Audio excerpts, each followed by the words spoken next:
Hello everyone, welcome back to my channel. Friends, आओ मिलकर शुरू करते हैं आज की vocabulary with the quote of the day. Strength and growth come only through continuous effort and struggle. Napoleon Hill. अगर आप स्ट्रेंथ और ग्रोथ दोनों चाहते हैं तो ये लगातार स्ट्रगल और मेहनत करने से आती है, प्रयास करने से आती है। तो शुरू करते हैं आज की vocabulary with the Hindu editorial. Unanimous. Unanimous का मतलब होता है एग्रीड बाय एवरीवन, जिसमें सारे सहमत हों उसको बोलते हैं यूनानिमस। अगला शब्द है स्टन्ड। स्टन है, ये स्टन्ड है, थर्ड फॉर्म ऑफ वर्ब है। इसका से फर्स्ट फॉर्म ऑफ वर्ब है स्टन। स्टन का मतलब होता है अमेज, एस्टोनिश यानी हैरान होकर देना, भौचक्का रह जाना। अगला शब्द है विसिनिटी। विसिनिटी का मतलब होता है लोकलिटी, लोकल, नियरनेस, आपके अगल बगल में, आपके आसपास में जो चीज़ें वस्तु व्यक्ति हो उसको बोलते हैं विसिनिटी। अगला शब्द है अनटेनेबल। अनटेनेबल का मतलब होता है अनआर्ग्यूएबल, इनसपोर्टेबल। इसका मतलब ये होता है जब आप मान लो किसी इंसान से, किसी व्यक्ति वस्तु से आपका रिलेशन है, जब आपके सामने उसकी निंदा हो, उसकी हानि हो और आप उसको सपोर्ट ना कर पाओ तो उसको बोलते हैं अनटेनेबल। अगला शब्द है ग्रजिंग, यानी ये फर्स्ट फॉर्म ऑफ वर्ब के साथ आईएनजी लगा है। ग्रज इसका फर्स्ट फॉर्म ऑफ वर्ब है। ग्रजिंग का मतलब होता है अनिच्छा प्रकट करना। Give or done although you do not want to. ठीक है, आपने दिया जहाँ देते हो ना चाहते हुए। अगला शब्द है फर्वर। फर्वर का मतलब होता है जोश, उत्साह। अगला शब्द है अनअटेनेबल। अनअटेनेबल का मतलब होता है जो चीज़ प्राप्त ना की जा सके, जिसको प्राप्त करना कठिन हो, उसको बोलते हैं not able to be reached और achieved. Now vocab from different English newspapers. First word है कंसिस्टेंट यानी लगातार। अगला शब्द है प्रेडिक्टेबल। प्रेडिक्टेबल यानी उम्मीद के मुताबिक, यानी जिसको आप अनुमान लगा सकते हो, जिसका आइडिया लगा सकते हो, पहले थोड़ा बता सकते हो, उसको बोलते हैं प्रेडिक्टेबल। अगला शब्द है ड्रॉप। ड्रॉप मीन छोड़िए, अबंडेंस स्टॉप, छोड़ना। अगला शब्द है प्रैक्टिस। प्रैक्टिस मीन कार्य, यानी हैबिट होती है, कस्टम होता है, रीति रिवाज होता है आपका, ट्रेडिशन वगैरह, और को रूटीन को भी आप कार्य बोलते हैं। अगला शब्द है प्रीलिमिनरी एस्टिमेट्स। इसका मतलब होता है जब कोई चीज़ होने से पहले या शुरू में ही करने से पहले, होने से पहले आप अनुमान लगा लें कि इसमें जे होने वाला है, ऐसे ऐसे रहने वाला, उसको बोलते हैं प्रीलिमिनरी एस्टिमेट्स। अगला शब्द है क्विक एस्टिमेट्स। क्विक एस्टिमेट्स का मतलब होता है the quick estimates however are least. इसका मतलब होता है आप किसी चीज़ को तुरंत अनुमान लगा देना कि भाई ये होने वाला है, ऐसा होने वाला है। जैसे मान लो कोई इंसान दारू पिए हुए और वो लड़खड़ाता हुआ चल रहा, तो आप बोल सकते हैं तुरंत ही गिरने वाला है, क्योंकि आपने देखा ना जब उसको हिलते डुलते लड़खड़ाते हुए, आप बोल सकते हो हाँ गिरेगा जी, क्योंकि अब गिरा नहीं पर आपको उसकी ये हाल चाल देख के बता देते हो, उसको क्विक एस्टिमेट्स। अगला शब्द है मर्चेंडाइज। मर्चेंडाइज का मतलब होता है कमोडिटी, गुड्स, उत्पाद, यानी जो भी हमारे पास वस्तुएं होती हैं या दुकानों पे होती हैं जिनको हम क्या व्यापार कर सकते हैं, उसको बोलते हैं मर्चेंडाइज। अगला शब्द है फरहेव्स। फरहेव्स का मतलब होता है शायद, मे बी।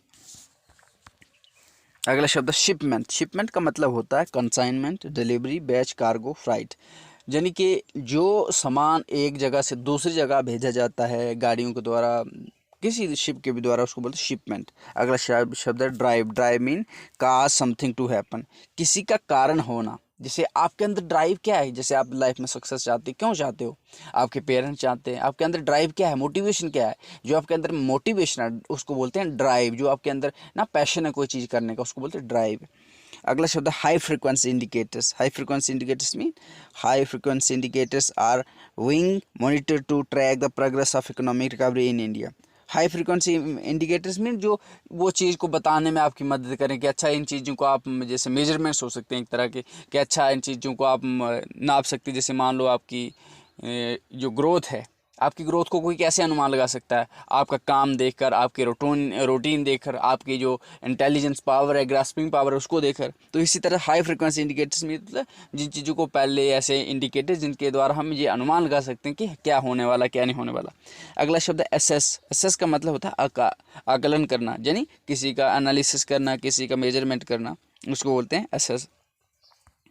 अगला शब्द है फाइंड वंस फीट। इसका मतलब होता है कदमों पर खड़े रह कर देना, मतलब to start to be comfortable in in situation. इसका मतलब ये होता है कि जैसे फाइंड वंस फीट, इसका अर्थ फ्रेज है, इसका मतलब to start to be comfortable in a new situation. यानी मान लो आप क्या हुआ कि जब एक जगह से आप दूसरी जगह जाते हो तो कुछ दिन आपको दिक्कत हो जाती है वहाँ एडजस्ट करने में, लेकिन जब वहाँ एडजस्ट होते हो तो फिर आप कंफर्टेबल हो जाते हो। वहाँ पर आपको एक अपनी स्पेस महसूस होती है कि हाँ मैं इस जगह से बिलोंग करता हूँ, मेरी भी जहाँ पर कुछ एग्जिस्टेंस है। और जब स्टार्टिंग में जाते तो लगता है यार बाहर से आया, अजीब अजीब सा लगता है। तो जब अपनी जगह किसी जगह पे आप खड़े हो जाते हैं, आपको वहाँ की आइडेंटिटी महसूस होने लगती है, उसको बोलते हैं फाइंड वंस फीट। अगला शब्द है वेटरिंग।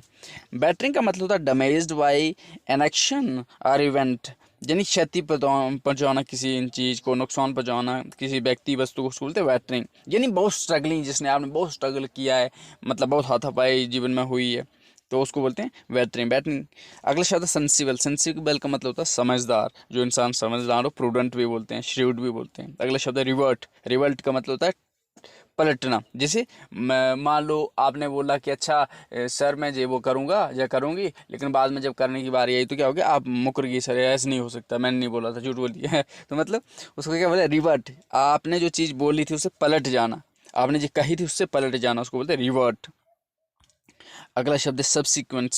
सब्सिक्वेंट का मतलब होता है आगामी, यानी आने वाली, इन फ्यूचर, कि अच्छा अभी ये हुआ है, इसके बाद सब्सिक्वेंट ये होने वाला है, यानी इसके बाद ये होने वाला है। अगला शब्द है एमिट। एमिट का मतलब होता है निकालना, किसी चीज़ को डिस्चार्ज करना, रिलीज करना, गिव ऑफ और गिव आउट, पावर आउट। अगला शब्द है कन्फ्लिक्टिंग।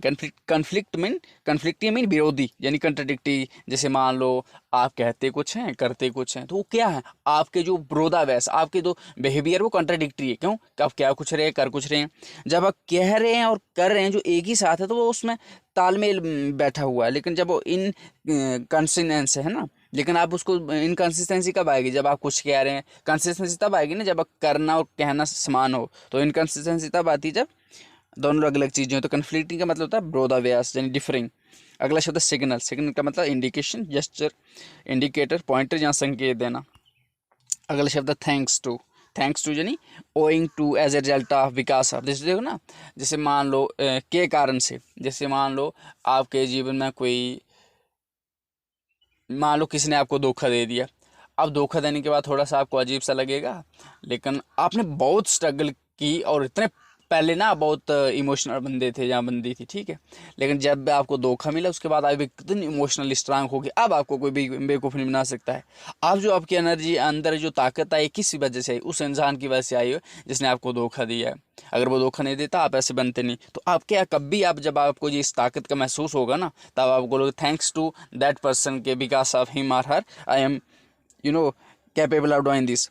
तो अगला शब्द है फॉरेन। अगला शब्द है वेरिएशन। वेरिएशन का मतलब होता है विभिन्नता, यानी अलग अलग, डिफरेंस, बहुत सारी चीज़ें उसको बोलते हैं, डाइवर्सिटी यानी। अगला शब्द है फॉर इंस्टेंस। फॉर इंस्टेंस का मतलब उदाहरण के लिए, जैसे मान लो बोलते हैं ना, टीचर पढ़ाते हैं, मान लो ऐसा है, for instance, for example. For instance का मतलब होता है फॉर एग्जाम्पल। अगला शब्द है कंट्राडिक्शन।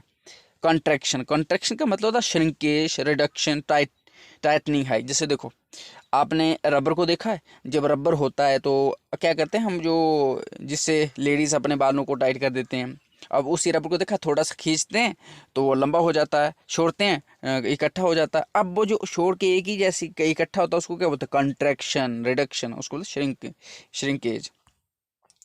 अगला शब्द है डिप। डिप माने गिरना। एक डिप होता है, डिबोना भी होता है, लेकिन जहाँ पर इसका मतलब गिरना, किसी चीज़ का कमी आना, किसी चीज़ में गिरावट आना। अगला शब्द होता है एयर आना। एयर, इसका मतलब साल दर साल, यानी एक साल के बाद, जैसे आज की वजह से ना, आज फिर कल फिर परसों, इस तरह से हर टाइम पे जो रूटीन साइकिल में कुछ चीज़ होती है उसको बोलते हैं एयर आना यार। अगला शब्द है रीड। रीड का मतलब होता है इंटरप्रेट, समझना, कंप्रहेंड, एग्जामाइन, स्टडी। अगला शब्द है ओमन। ओमन का मतलब होता है शुभ संकेत, जैसे ना संकेत, ओमन जैसे बोलते हैं ना, घर से आवाज आती है यार ये ना कुछ जो साइन होते हैं, अच्छा ऐसा हो रहा तो काम, मतलब कुछ सियाने लोग घर में बोलते हैं पहले, अच्छा बिल्ली जाए रास्ता काट लेगी तो कोई काम नहीं बनेगा, कहीं जाना हो तो वापस आ जाना चाहिए। तो इस तरह की जो मतलब उनकी जो भी है, मान लो आप उनके रीति रिवाज कुछ भी मान लो, उनकी विचारधारा ऐसी हो सकती है। तो अब क्या है, जैसे आपको वो बोलेंगे कहीं घर से बाहर जाओ तो कोई काम करने के लिए, जैसे एग्जाम देने के लिए दही और वो चीनी शक्कर खा के जाओ, तो मतलब उनके विचार तो उनको क्या ओमन यानी संकेत इस तरह होते हैं, फोरकास्ट कर देना किसी चीज़ को। अगला शब्द है टर्मोइल। टर्मोइल का मतलब होता है उथल पुथल, उथल पुथल, जहाँ पर क्यास हो, डिसास्टर, अभी देखो ना डिसऑर्डर हो, यानी मतलब वहाँ पर शांति ना हो। जैसे आप देख सकते हो कहीं झगड़ा हो रहा है, ऐसी स्थिति जैसे इजराइल और पैलेस्टाइन गाजा के बीच अभी जो फाइट हो रही है, क्या हो रहा है, उथल पुथल मचा हुआ है सॉरी, वहाँ पर लड़ाई हो रही है, लोग मर रहे हैं, लड़ाई कर रहे हैं, भूखे मर रहे हैं, सब कुल परेशान हो रखे हैं, उसको क्या बोलते हैं, कॉमोशन यानी कोलाहल। अगला शब्द स्लो डाउन। स्लो डाउन का मतलब होता है मंदी, यानी decline in decline in an economic activity. जब क्या होती है कि आपकी इकोनॉमिक गतिविधियां जो भी है, कारोबार सारा ठप होने लगता है, कम होने लगता है, उसको बोलते हैं स्लो डाउन। अगला शब्द है होम। होम का मतलब होता है घर भी होता है, और इन वंस ओन कंट्री, हम अपने ही देश में भी बोलते हैं उसको भी होम बोलते हैं। अगला शब्द है हर्ट। हर्ट यानी किसी को डैमेज कर देना, मार, मार का भी मतलब वही होता है, नुकसान पहुंचा देना, और हार्म का भी वही होता है। अब है idiom of the day, bring someone to book. इसका मतलब है to punish someone or to make them explain their behavior publicly when they have done something wrong। इसका मतलब ये होता है bring someone to book, यानी किसी को हिरासत में ले जाना, किसी को दंड देना। जब मान लो किसी इंतजाम, किसी क्या करना, किसी को किसी ने कोई बिहेवियर किया, उसको बताओ, उसको पब्लिकली अपना बिहेवियर ऐसा करने के लिए, एक्सप्लेन करने के लिए मजबूर करना, कि उसने बताना, फोर्स करना उसने ऐसा क्यों किया। जैसे मान लो मैंने चोरी कर ली, अब जब पुलिस मुझे पकड़ के ले जाएगी तो उसका मुझे दंड दिया जाएगा, जहाँ तो पुलिस मुझसे इस कारण को जाने की अब मैंने चोरी क्यों की भाई, तो वो होता है उसको। जैसे होता है if police man have lied then they must be brought to book. अगर उन्होंने ऐसा गलत झूठ बोला है पुलिस वालों ने, तो उनको ऐसा they must be brought to book, है ना। इसी के साथ I am signing up. I hope you like the video. If you like the video, please like, share, and if you have any suggestion or query, please let me know in the comment section. So thank you for watching. Have a nice day.